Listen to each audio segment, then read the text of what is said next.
Hello, folks. Good evening. My name is Spencer Ruchty. I'm the author events manager here at Third Place Books in Seattle, Washington.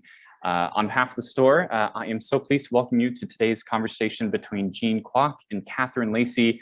The book tonight is Gene's debut novel, Go Home, Ricky. First of all, I want to invite all of you who are here with us tonight to say hello in the Zoom chat. Let us know where you're calling in from. And second, I want to say that through virtual events like tonight's, Third Place Books is really fortunate to continue connecting readers with authors in an intimate setting. We sorely miss having authors in our store, of course, but we are at the same time thankful to have this new platform to bring our growing event series into your homes all across the world. Thank you again for tuning in and for supporting independent bookstores. We are proud to host a number of exciting virtual events this fall, which you can find on our website, thirdplacebooks.com. Coming up, we have Pamela Paul, who's the editor of the New York Times Book Review, in conversation with Ayad Akhtar on Wednesday, the 27th at 5 p.m. And next month, we have a whole slew of great events with writers like Cixin Liu and Shea Serrano, but one I'm particularly excited about is we have a panel with translator Isabel Fargo Cole, novelist Hari Kunzru, and literary critic Dustin Illingworth, who will be discussing the German writer Wolfgang Hilbig on November 6th. For reminders about these events and more, you can sign up for our email newsletter at thirdplacebooks.com. As I mentioned just briefly before, the chat window at the bottom of your screen is open, and we encourage you to use it respectfully. Tonight, we also have some time for your questions. So if you have questions for our authors this evening, please submit those to the Q&A window below, which is separate from the chat window at the bottom of your screen. We also offer closed captioning for those who are interested. Just hit the live transcript button at the bottom of your screen to turn this feature on and off. And finally, as you may have experienced in virtual gatherings, technical issues may arise. If they do, we'll do our best to resolve them quickly, and we thank you for your patience in advance. Overall, thank you for sticking around with us during this virtual era. It's really strictly because of you that this author series is even possible. And now I am pleased to introduce tonight's speakers. Gene Kwak teaches at the University of Nebraska in Omaha, and his debut novel is Go Home, Ricky, the best novel about independent wrestling in the Midwest and really all over the North American continent, for that matter, that you will read this year. Gene has published fiction and nonfiction in the Los Angeles Review of Books, The Rumpus, Wigleaf, Electric Literature, and the Flash anthology Forward, 21st Century Flash Fiction. Gene has studied all over, and chances are he's probably studied with or worked with one of your favorite writers. His workshop credits include Tin House, the Yale's Writers Workshop, and more. Gene is joined in conversation tonight by Catherine Lacey, the author of Nobody Is Ever Missing, The Answers, and the short story collection Certain American States.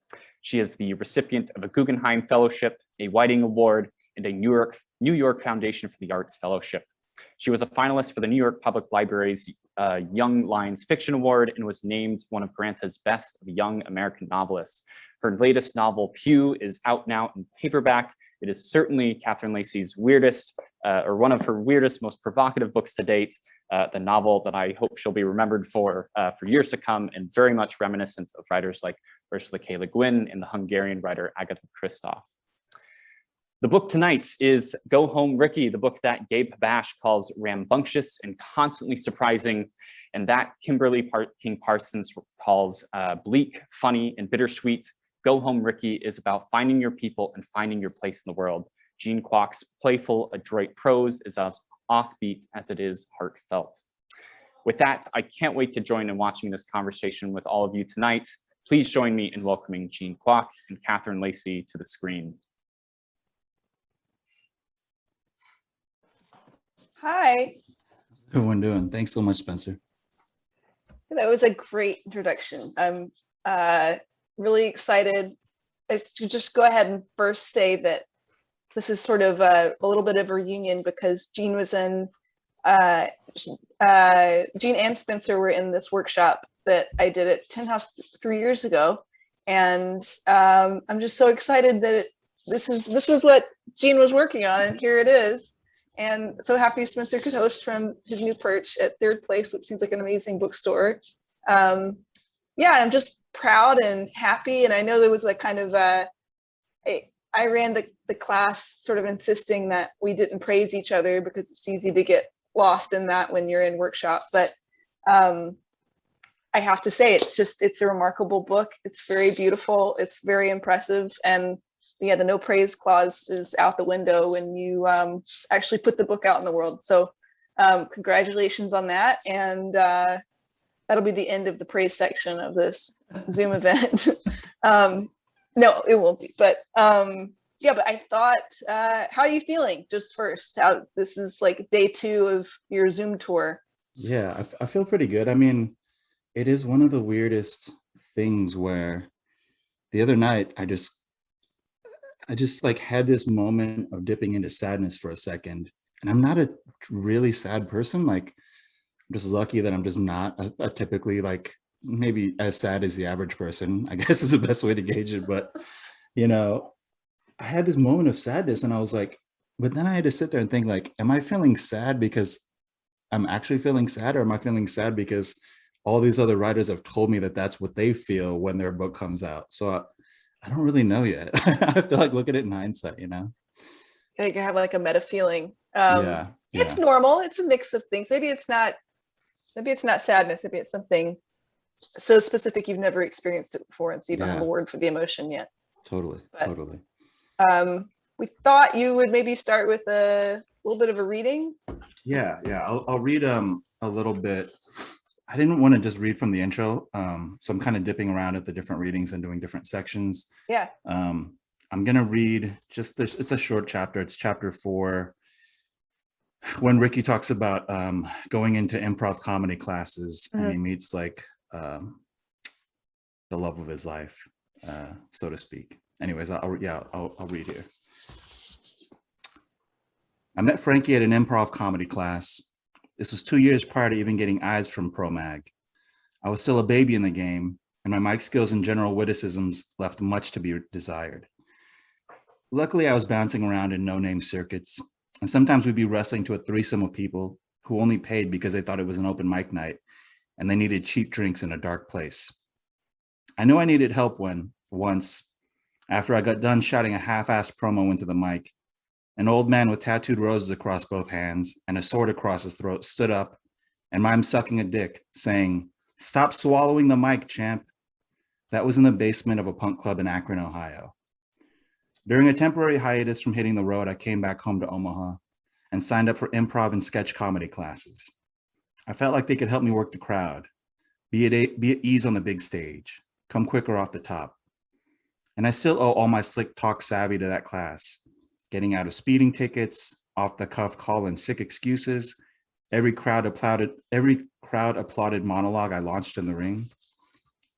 First day, Enid, a 20-something woman who dressed like she was in her 60s, led us in icebreaker exercises.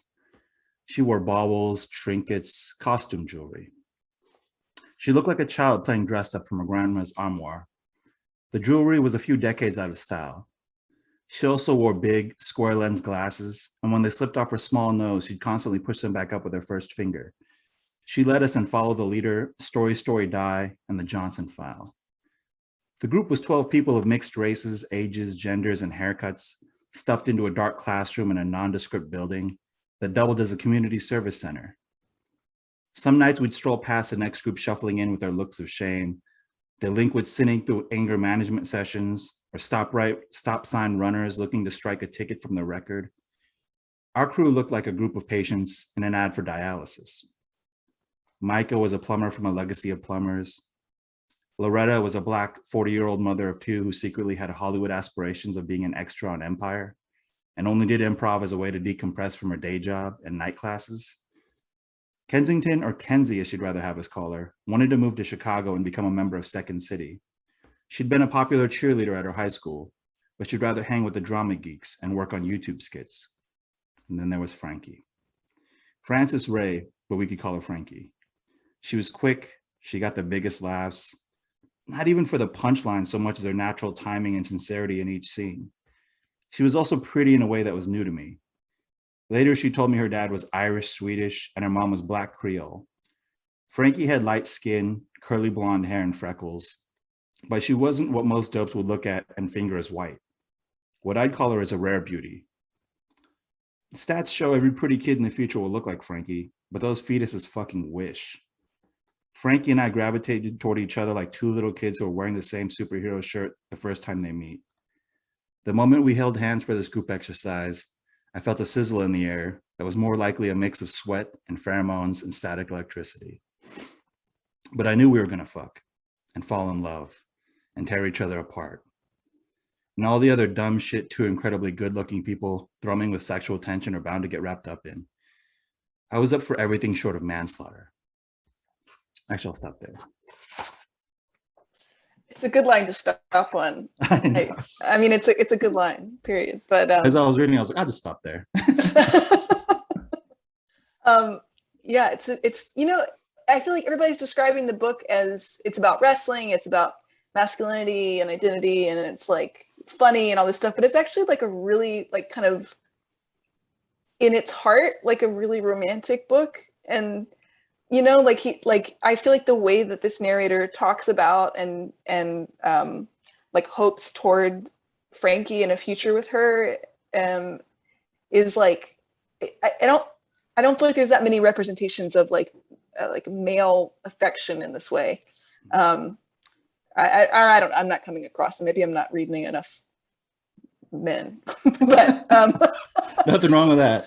Yeah, I don't know. Sometimes you just notice you're not, but yeah. But it seems special to me. It seems like a little bit contradictory. But then I'm reminded of like that moment in the first chapter when he has the mantra of "I am a tender man, I am a tender man" before he goes out and is doing this like you know, violent sort of theatrics of the wrestling circuit. And it seems like those things are not incongruous. They're like they're at home in this one person.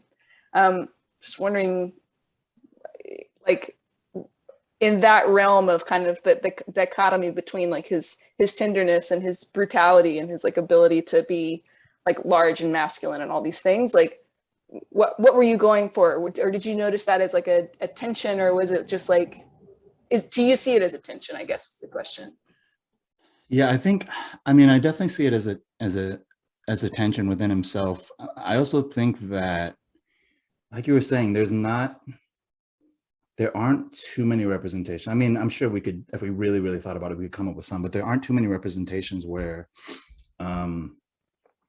there are these kinds of masculine figures or whatever, these men in literature that are willing to acknowledge that, which is like such an odd thing to think about, because I don't know anybody who doesn't have, you know, all these different sides to them, all these different facets to them. But it's just that, and, you know, obviously we can delve deeper into the whole sort of like, it's part of our societal sort of way that men are representing or represented, and that it has to always be about that sort of like, you know, I mean, I think it's just an important acknowledgement, not only to just show a character's sort of depth and you know, dimension, but I think of like even some of my favorite books, some of my favorite writers that I grew up reading, the Thomas McGuains and the Barry Hannahs, and you know, so, you know, there were times where they would show like a slight nod at that, but it was like, you know, it would be like a character who was just like being an ass in the world, and then they would like pet a cat and everyone would be like, that's good, that's enough. And it's like, no,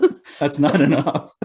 You know? And yeah, it's so like kind of sprinkled in like garnish. Like I'm thinking right. like Dennis Johnson too, who I like right. No fault on any of these writers. Like it's not like necessarily a deficit. It just Totally. seems to me like a little bit, maybe it's a little bit of this century to totally. Like, or maybe this is a kind of new like archetype that we're going to bring like a little bit to be a little bit more common, to be like hyper masculine and hyper all these other things, but then still be just like, he really wants to be a dad.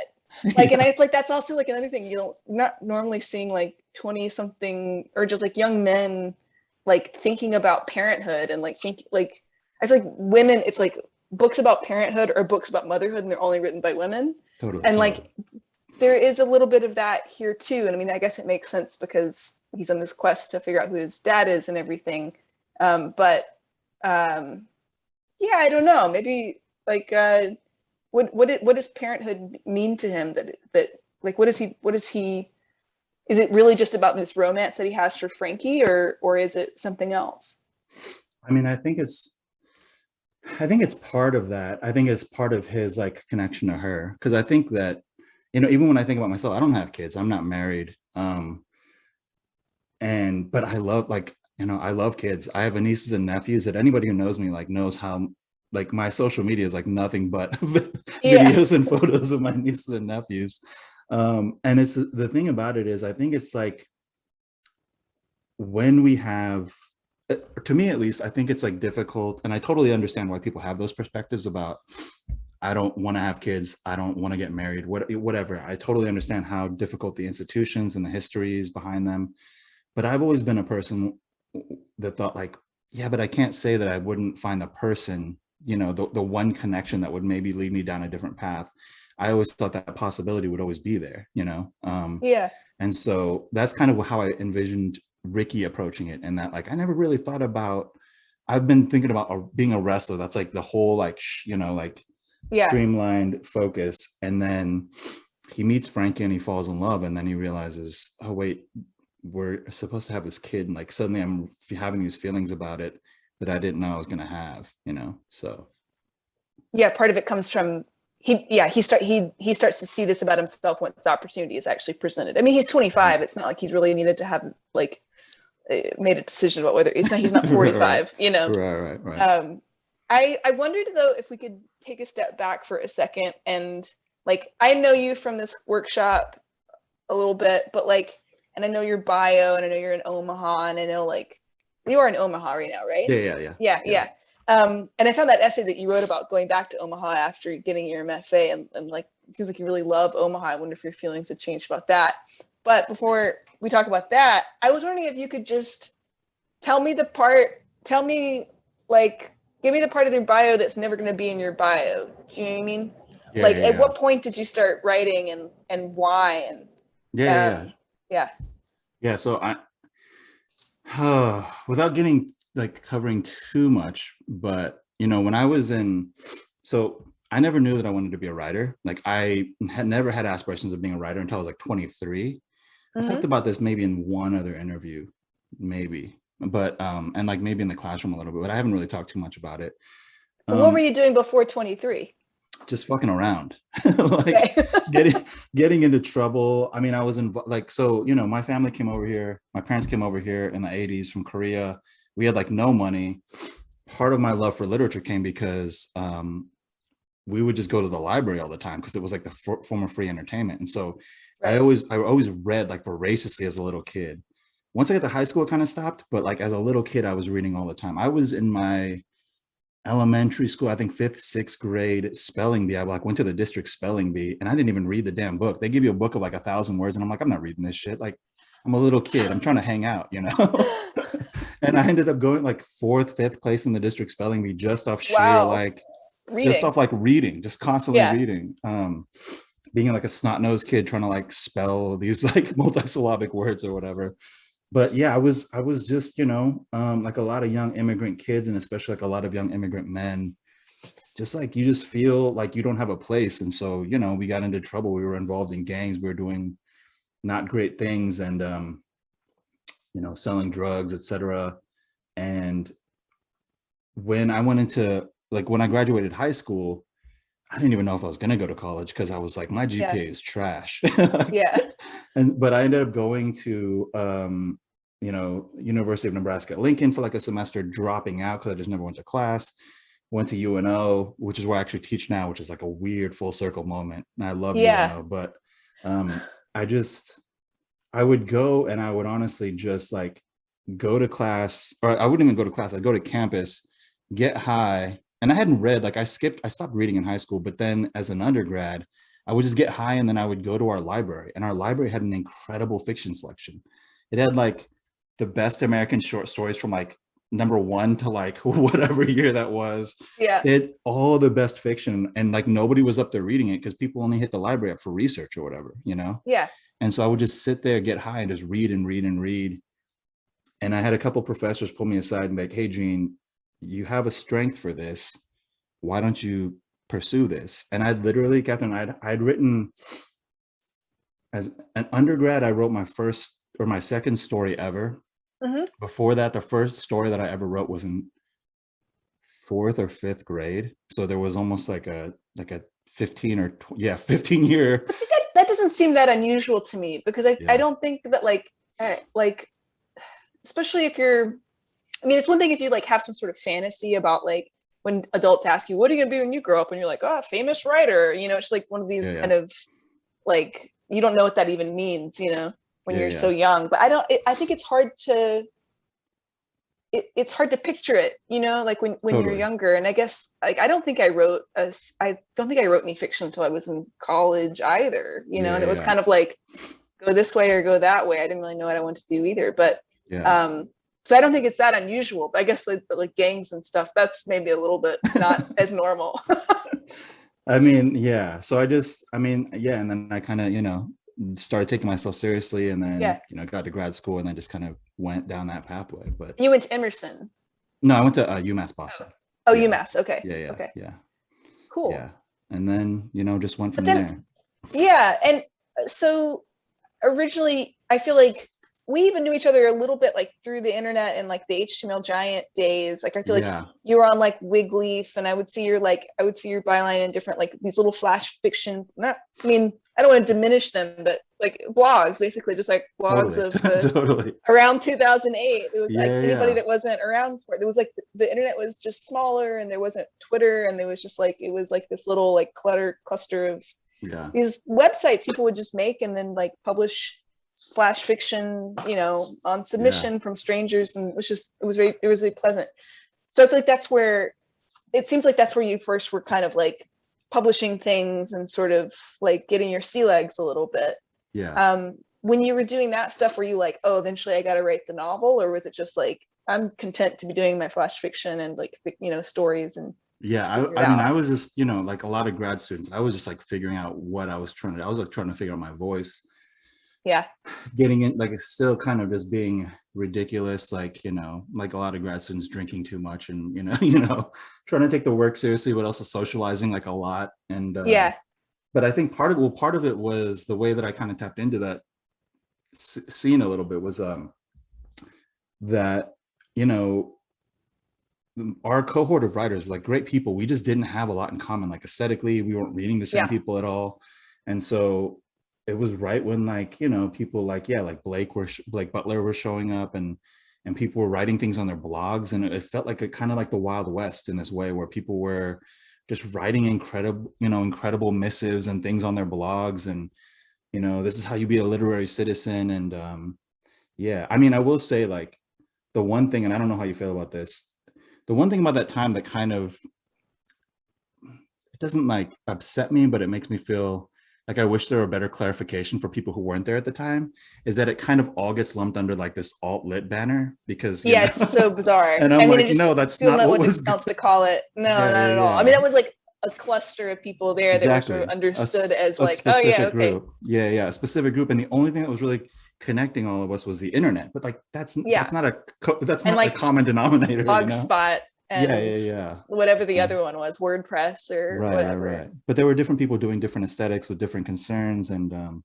but it felt like a great like sense of just community building. And I think that's kind of where I started getting my sea legs for sure.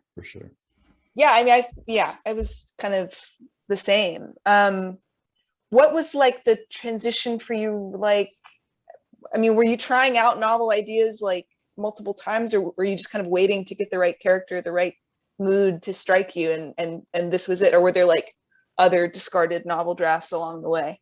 I mean, there were other really, really bad novels. Nothing I pursued super intensely.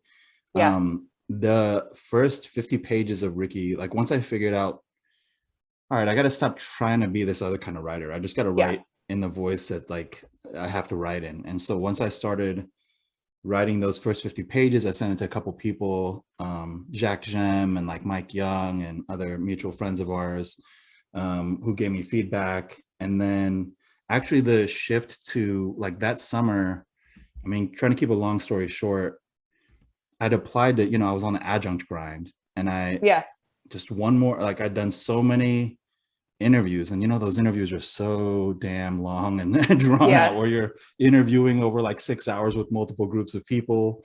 And there was this one time in like 2018 where I was essentially the runner-up, but there's, one job, like, or there's one Yeah. position, and I was the runner-up, and they were like, Gene, you did a really great job, but we're giving it to somebody else. And I was like, I'm over this. I was just like, I gotta be focused on my own shit. I just gotta be focused on my own shit. And so I just cranked out revising that intro, then submitted it to the Yale Writers Workshop, got into a workshop with Julie Button, submitted it to Tin House, got in with you. Oh, right. And then Yeah. everything just took off from there. And I was like, oh shit, I should have taken myself more seriously a couple years ago. Yeah, it's funny, like that Tin House, that was the first time I taught at Tin House. And it was the first time I taught in this kind of like a serious non-degree seeking degree situation, or like studying situation. And I think there's something really, like, I mean, some of our classmates are in here too. And so you guys know, like, it's like, it's harder to get into those than an MFA program. And they actually seem more maybe useful, and just sort of like, it's like, take it all at once in 1 week, and that's that, and then move on with your life and go to your room and do your work, Yeah. But, at the same time, like, a lot of us get sustained in one way or another through academia. And it's just kind of like push and pull of like while academia has the stature that it has, these MFA programs are like still a place where people are doing good work and good teaching and everything, even though like the structure underneath it is, a little, little American. Yeah. I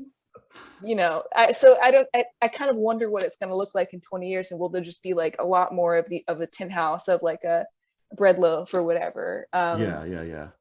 I mean, the one thing I want to say about that is, like, one thing that my biggest takeaway from Tin House was just how much, I mean, obviously that year there was like that weird little controversy about the meeting and all that, little things like that. But in general, like, the vibe that they create there, the just sort of like space that they create there intentionally. And like, again, I think even Kiese was talking about this, about how, it happened due to a lot of like people of color, a lot of Black writers, a lot of Black instructors sort of like speaking up about it.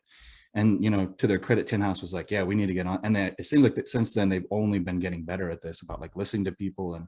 But the fact that they create and cultivate that incredible space, like, I just felt, at least from the student side, I've never been in like in grad school, it's so weird because we're all so like, we don't know what we're doing, regardless of like our experiences and our ages. It's like, there's these weird tensions, Yeah. And like, yeah, Tin House felt like it didn't have that. It just felt like everyone, at least maybe it was just our group of people, were so respectful, but like everyone was super chill and supportive. And like, I remember at one point I was walking by one of those open areas, and there were a bunch of poets sitting in a circle on the grass. And I'm like, what are y'all doing? And they're just like, oh, we're just picking clovers, looking for 4-leaf clovers. And I'm like, hell yeah, just do what you got to do, just vibe out and just do what you got to do. And it was just like an incredible space for people to just, respect each other in the workshops and outside of the workshops. And I hope some of that can somehow, I don't know, we can't solve it tonight, but I hope that some of that could then translate to the sort of academic workshops, but I don't know. Yeah, I think they necessarily will, but we're definitely not going to solve that. We should move on a little bit more to the book. Yeah. I feel a couple things. I feel like your sentences are so, like, I think I mentioned this to you before, but I don't save, like, when I have students, I don't save what they submit, because I just imagine they're going to keep revising it, and I don't want to have an old draft, but I do save my notes on like when we talked or whatever. And so I went back and looked at the notes to see if like I could glean anything about the difference between the novel now and then.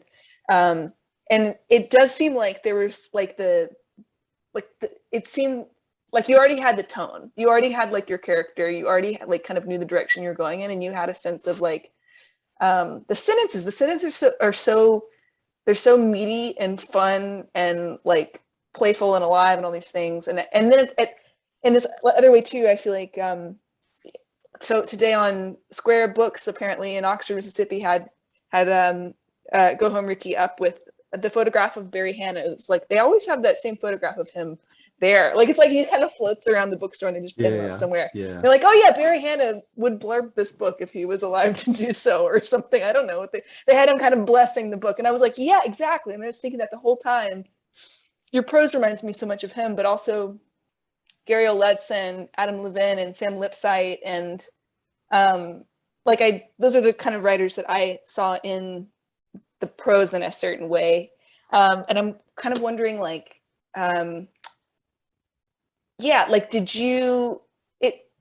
it's hard to know like who's influencing you when you're actually in the middle of doing it. But at this point, now that you've, done the whole thing of the copy edits and reading it over and over again and losing your mind and seeing it a little bit differently and then doing all the events, like, what influences are you seeing in the work that are either writers, not writers, musicians, films, activities, anything? Sure. Yeah, that's a great question. I mean, obviously Barry's like been one of my favorites. He's one of my favorites in that, like, it's, you just read him so much when you're younger, like you have to kind of not go back to him for a little bit, Yeah. But I think the one thing about Barry too, that, there's, when there's someone with such a strong voice, even like, I think even Sam Lipsyte's like this too. There are so many people that, and I think like through no fault of their own, they kind of end up aping or mimicking them in certain ways. And it's hard to get away from it. Yeah, it's totally hard because it's such a strong voice that you're like, you start to pick up those cadences. And I definitely have like strains of both of them in there. I think the one thing that was weird to me about Barry though, is that sometimes people would be like, yeah, I'm a fan of Barry Hannah. And then I would be excited to see what their writing would be about. And it was just, the prose wasn't at all kind of even trying to be like his. It was more just like, they loved like kudzu and like stuff in the South. And I'm like, that's weird. That doesn't seem like, it seems like if you were just enamored with this content matter, you would seek out a different Southern writer, you know what I mean? Than Barry, because I don't even think he thought of himself in those ways as like, I don't know, but I almost don't think of him as a Southern writer. He's like, I mean, he was a Southern writer. He lived his whole life in the South, and right. He was, but he kind of had a different kind of cool. That's, I feel like I still think of Southern writing as being kind of inherently warm and yeah, sometimes a little bit like in love with the setting, with the kind of like sweet tea and kudzu and all this shit. But like I find it a little bit annoying. It feels like it's like it's a little bit of a costume, Yeah. There's this one woman. Oh no, go ahead. I was just gonna say, although you might have a particular opinion only growing up in Mississippi, where you're probably like, yeah. But I mean, I grew up on all this shit too. Like my favorite book was Huck Finn when I was a kid, and Tom Sawyer and everything. Like my dad read that to me when I was really little, and it's like I get it. There was this woman when I was in MFA who was like not from the South. She was from like California, maybe even like her parents are immigrants or something. I didn't know a ton about her, but she'd never been to the South in her life, but she wanted to write a novel that was set in the South. And I was like the only person from the South in the MFA program. So eventually like I was introduced to her and she was like, yeah, I'm trying to write something set in the South. And I'm like, why? Like, why get yourself into that trouble? Like, it's not an easy setting, like.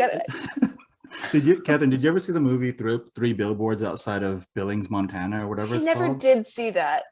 I think it's honestly one of the worst movies I've ever seen. Okay. Me and my buddy, and like it got all this critical acclaim because Frances McDormand is just an incredible actress, and there's great actors and actresses in there, but it's so hokey and over the top, and it's also like very Southern vibe, but it's like takes place obviously in Missouri, which anyway. But the interesting Southern thing is, Midwest. The director said something. I can't remember his name. He's like a pretty well-known director, but he's from Europe.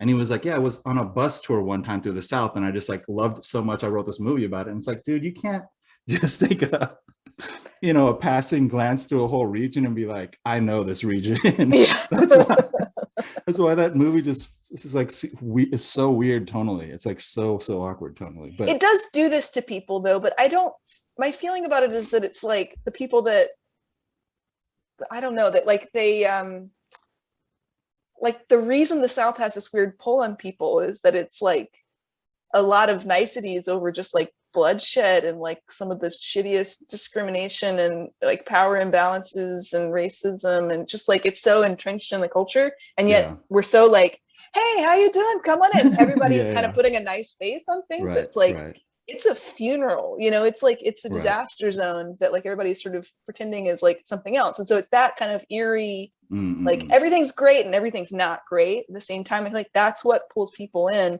but they think it's the kudzu and the like architecture and the like old trees and shit. It's like, Yeah, it's not yeah. that. You're into Yeah, something yeah. else, you know? So Yeah, that's so similar to the Midwest though, too. The Midwest niceties. And yeah, I mean, I do have a soft spot for the South because we've gone there quite a bit and we have made some friends down there now, down in Mississippi, down in yeah, Oxford. But like, you're right, it's very complicated. It's very, very it is. complicated. I mean, a lot of places are complicated too. I'm Sure, like sure, been trying sure. to like be a little bit less of the person that's just like bitching about the shittiness of the South, because Yeah, they don't get all of the, you know, sure, it's sure, not all sure. of the American crappiness is down there. But okay, to get back a little bit towards the Yeah, book, sorry. there's a term that I can't remember if it came up in the book or it was when I Googled whomever. You dedicated the book to your mom and dad, best tag team duo since Shawn Michaels and Marty Jannetty, and I didn't know who that was, but I was like, oh, I think they're wrestlers, but I might as well look that up. So I looked it up and I came across this term, and maybe you could tell me what it is. Is it kayfabe?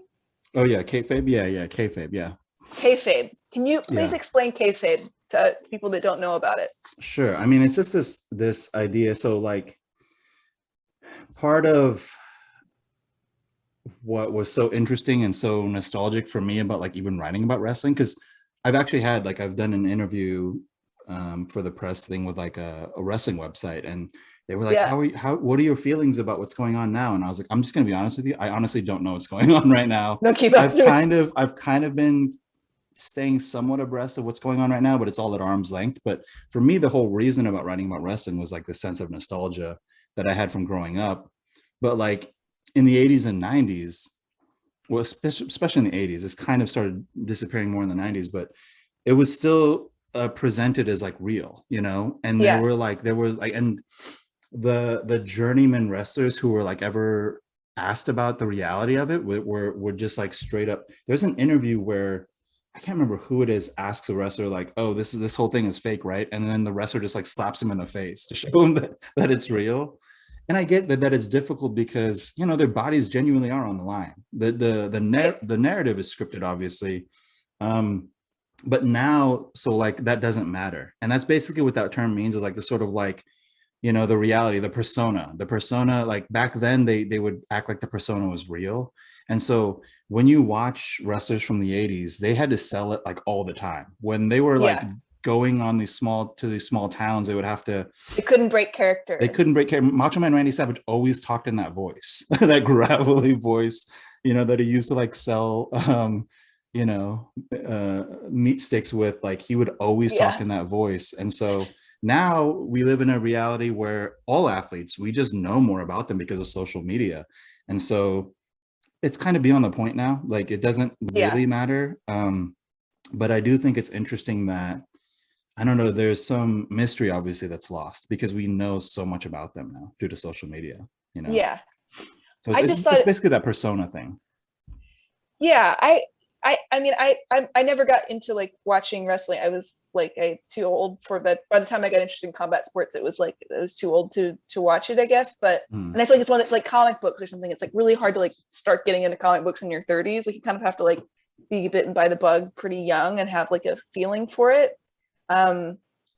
But this idea that like that there is like there's like two realities happening at once in wrestling. I thought like there should be like a million more wrestling books, because like it's almost like the kind of, you know, if you write a memoir or something, there's like the you that's in the memoir, then there's the you that's writing the memoir, then there's you know, and they're all kind of like moving in and out of each other's like line of sight or something. And it's a little bit like that, I think, with writing fiction. It's just like even if you're not like, I didn't think that like Ricky was you. Obviously he has a totally different, like lots of things, but there's always, you're kind of like, there's Ricky, and then there's the you that feels pretty close to Ricky, like kind of right behind, and then there's Gene, and then there's like the part of Gene that Gene doesn't even know yet. I mean, we're not going to get into like who's behind that, because who knows, Sure. but like but like there's a kind of like kayfabe like agreement that you're making as you're writing, and I thought that this is a term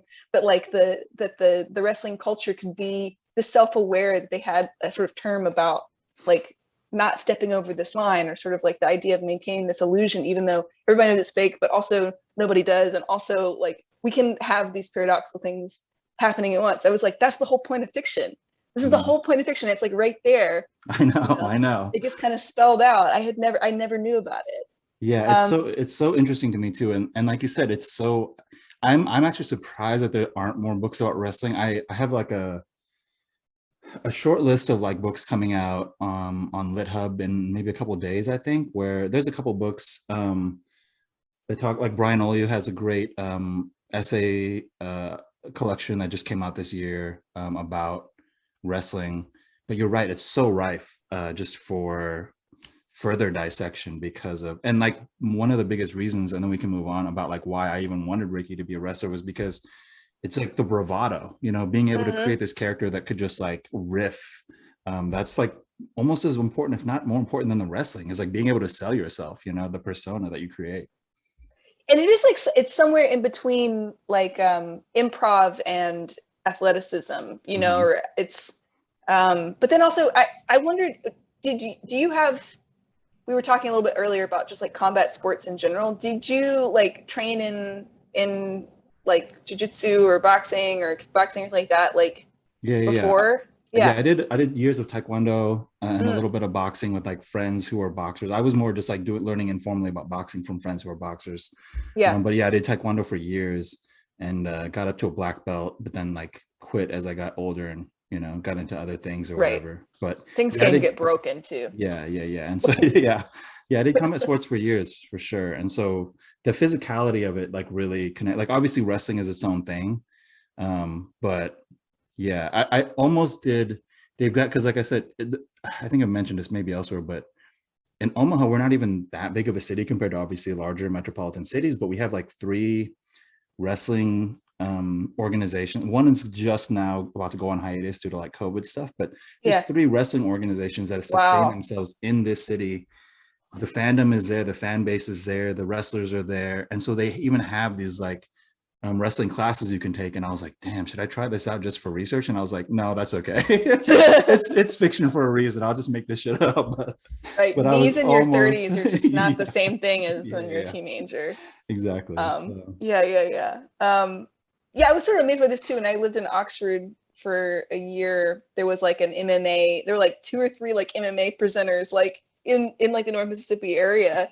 And these guys that taught at this like kickboxing place I went, they were all like MMA like heavyweights in this like amateur circuit. But it's a whole world. I highly suggest writers know more about it. Okay, I'm gonna get to some questions before there's no more time. Sure. I'm gonna nepotism, and Claire Lobenfeld is asking, Gene, when are you getting a no praise tattoo, and why am I the only one who has one? Also, I totally teach Mary Hannah in the what we can take from other forms of writing in my music criticism class to demonstrate compression and language choice and blah, blah, blah, probably your influence. When are you getting that no praise tattoo? Oh, I'll get the tattoo. Trust me. I promise, Claire, I'll get the tattoo.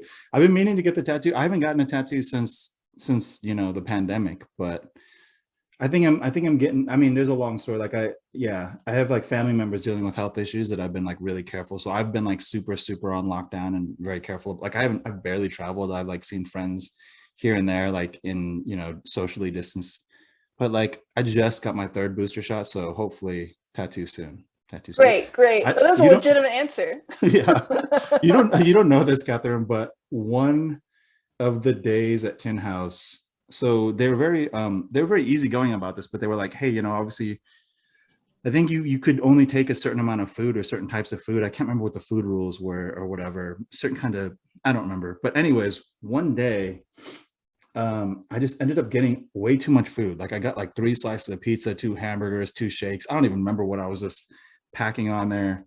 And I was like, this lady's not going to let me get away with this, because we're not supposed to take this much food out. And for some reason, the kind worker just looks at me in the face, because, you know, we weren't paying out of pocket for I mean, it was part of the fees. You'd already of the whole paid. thing. It was right. Yeah. And so the lady just like waves me on, just like looks at me and waves me on, and I'm like, cool. And then so I sit down next to our, you know, group of writers, and everyone's like, what the hell are you doing, Gene? Like, why did you get so much food? And I'm like, I don't know. And so I was almost going to get a tattoo of just what I had on that lunch tray. That's my tattoo of like our time at Tin House, but I'll get the Right. no praise tattoo. I'll Yeah. get the no praise tattoo for sure. That'd be a nice kind of like black outline, like just 4 slices of pizza and 2 milkshakes and the Yeah, whole yeah. thing. It's like, Yeah, yeah, you yeah. can have it. Okay, could you talk more about your interest in flash fiction? What draws you to the form, and what do you think are the masters, quote unquote, of the genre? Oh, geez. Yeah. I Oh, mean, if you have any Joy would, answers, well, I don't know what counts as flash fiction exactly, but I've been like getting super into Joy Williams short fiction again, yeah, and incredible. She's incredible. she just kills it. And then I mean, Lydia Davis for me is like, there's a little altar in my heart for Lydia Davis, just in terms of like the way she lives in a sentence and lives in a paragraph. And Yeah. but I feel like those are so like typical, you know, like we're like, okay, It's yeah, obviously your favorite writer is there's Dostoevsky. I mean, Diane Williams has a new collection coming out. Yes. She's incredible. And there's a flash fiction writer who just is like so gung-ho for the flash fiction community. She like runs these classes, Kathy Fish. She Oh yeah. she like has some great flash fiction, and she's like, yeah, runs classes about it, is like super championing that form. What do I love about it? Is that what the question was? Like something Yeah, about what? I think so. Just kind of like more about your relationship to it. And Yeah, I think, I mean, if you read this novel too, like some of the chapters, like a lot of the chapters chapters are are like, super short. yeah, yeah, the chapters are I love super it. short. I love it. That's like, it's the right pace. It's like it's breathing, you know. Yeah, yeah, It's yeah. like I feel like that would be my biggest like suggestion to anybody trying to write their first novel, is like short chapters. Like figure out a way to kind of enter the scene and like resolve it within like quickly. It's not Yeah, easy. yeah, Like, yeah, yeah. you know, it means you're cutting a lot of stuff down and you're getting to kind of like the bones of something. I mean, I think it, yeah, I could see actually now, I don't know why I asked this question of like, what was the difference? Like, it's pretty obvious. It was like, you're kind of building on what you learned from like, how do you construct and resolve a narrative in this kind of, in this way that's satisfying and is enough and doesn't just seem like a paragraph of something taken out of context. Yeah, Um, yeah. yeah. I think, and the last thing I'll just say about the flash fiction too, I think it just like trusts the reader so much, you know. It trusts the reader's intelligence, it trusts the reader's wit, understanding, etc., to hopefully build those bridges where you're leaving space, you know. Yeah. I hope, because I felt like, I mean, I didn't really know anything about like contemporary publishing at all until like this era that we're talking about, where people had these blog spots and these like Wigleaf and Juked and like, I don't know, billions of other little ones that were really wonderful. I didn't know anything about it, and then it was like, oh, this is flash fiction. This is what flash fiction is, and it's kind of like a poem, but it's fiction, but it's not a poem. Like, Yeah, don't call it a poem, you know. And it's yeah, like, yeah. okay, and like you read enough of them, and you're kind of like, okay, it's like it's a good place to really learn about sentence, and it's a good Totally. kind of like entry drug for just like all different kinds of literature that doesn't necessarily fit into like certain categories. And you can just I think, but I think at the time I was like, oh, this is going to be like everywhere. Like people are going to like, with people's like attention spans and reading on phones, all stuff. It's like, we're just gonna have lots of flash fiction. It'll be great. And like, it never happened. And we still are kind of attached to this idea that it has to, you have to have a novel, and novels are what sell. And even short story collections, I feel like they kind of rise and fall in their kind of low stature in American letters. But I like flash fiction has to have a moment at some point in the future, right? Like, Yeah, we have to be totally. like that 99 stories to God, or is it to God or about God? I can't remember. I think Joy To Williams God. Yeah, collection. yeah, To God, yeah. I think you're right. Is wonderful. And it's just like, I don't know, like what are people's problems? This is my thing about flash fiction. What is your fucking problem? Yeah, Read some flash fiction if you're yeah, not. yeah. Like, Totally. get on with it. Maybe it's the title. Maybe calling something flash fiction feels too like, what's the guy Ferrari? Yeah, Guy It gives you Fieri. that Yeah, feeling. Yeah, yeah, the yeah, word flash kind of gives me this like blonde spike tip feeling. yeah. Like, maybe we got to get rid of that. I don't know. Sure. Yeah, I get what you're Rebrand saying. it. No, I Yeah, get what you're okay. saying. I was trying to come up with a better name, but I can't do it right now. Yeah, it's kind of, yeah, micro fiction. It's Yeah, bad. yeah. Okay, so anonymous attendee asks, you knew so much about the back end of publishing even prior to publishing your first book. What are some of the logistical aspects of publishing a debut novel that surprised you? I mean, I actually didn't know that much. That's the thing, is like I knew about, I knew about just, I mean, my biggest thing, and I guess if this, the person who asked the question like is kind of trying to figure out like how to learn more, is I just asked people, I just like straight up asked people. I had some great connections to writer pals, and I would just ask them. I think I even asked you, maybe Catherine, about just like, what is your experience with your agent before I had an Yeah. agent? And I asked Yeah. so many writers, and the one thing I found out was like everybody's experience is different. That's Everybody's right. experience was so dramatically different. I was like, okay, in a way that gives me some sense of, Reassuring. it gives me some sense of peace and knowing that like there's not one way to do it. And as for like what I've learned, that's the thing, is like, I think in a way we're all kind of learning because of the pandemic. That the pandemic has thrown so many different weird wrenches into this. Everyone in the last month, everyone's been saying the word supply chain supply chain supply chain Yeah, over I and don't over. even want to think about it. Yeah. And so Zoom stuff, there's just been so much new, and I think the one thing is to just kind of roll with it and like learn from it. And everything about this, everybody who's written a book in the last year and a half under the pandemic, none of us envisioned it this way, but that's just true of all assets of life, right? Like, or aspects of life, is like none of us have envisioned our lives in the last year and a half like this. And so,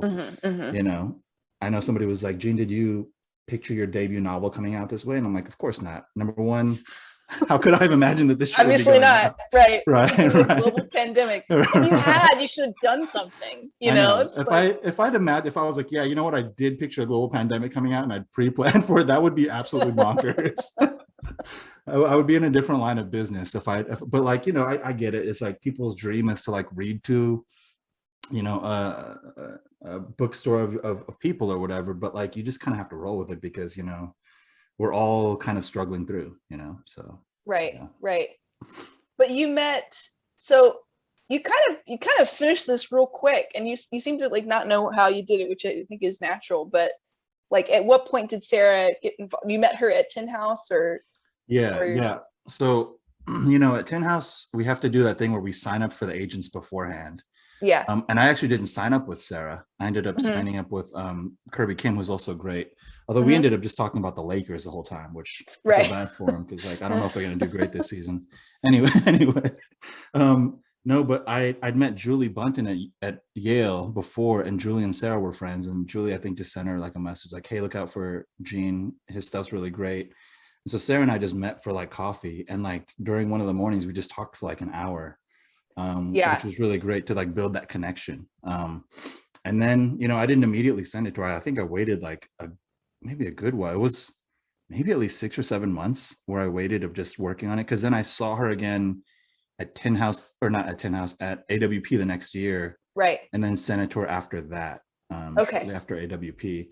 And then she had some great notes and that's the one thing that I like, it was one of the things that I really appreciated about my relationship with Sarah, is that she had like over 10 years of editing experience with all these great writers. Yeah. And so I knew Sarah was an editor first. Right. And I knew she was going to give that like line by line stuff, which was so important. And she had some great suggestions. And then I honestly don't know either, Catherine. I was like thinking about how I kind of banged out the whole thing and then added like another 75 pages and cut another 50 pages in like kind of a short amount of time. And thinking back, I'm like, did I just black out and it happened? I have no idea. Sometimes it just works that way, Yeah. Right. Yeah. So yeah, I have no idea the turnaround, how it all happened, but it just did, I just had to put my nose down and just work through it. She's great too. She's actually like one of the, like, you meet agents and stuff at, over the years through friends or whatever. And like she's like on my short list of, she's just constantly representing people that I really like. And like Aishegu Shabazz is another one that I love. I love her prose, and I found out about her through Sarah.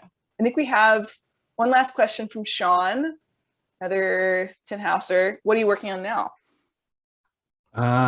Working on book number 2, and then I have an idea for book number 3. Oh, hey.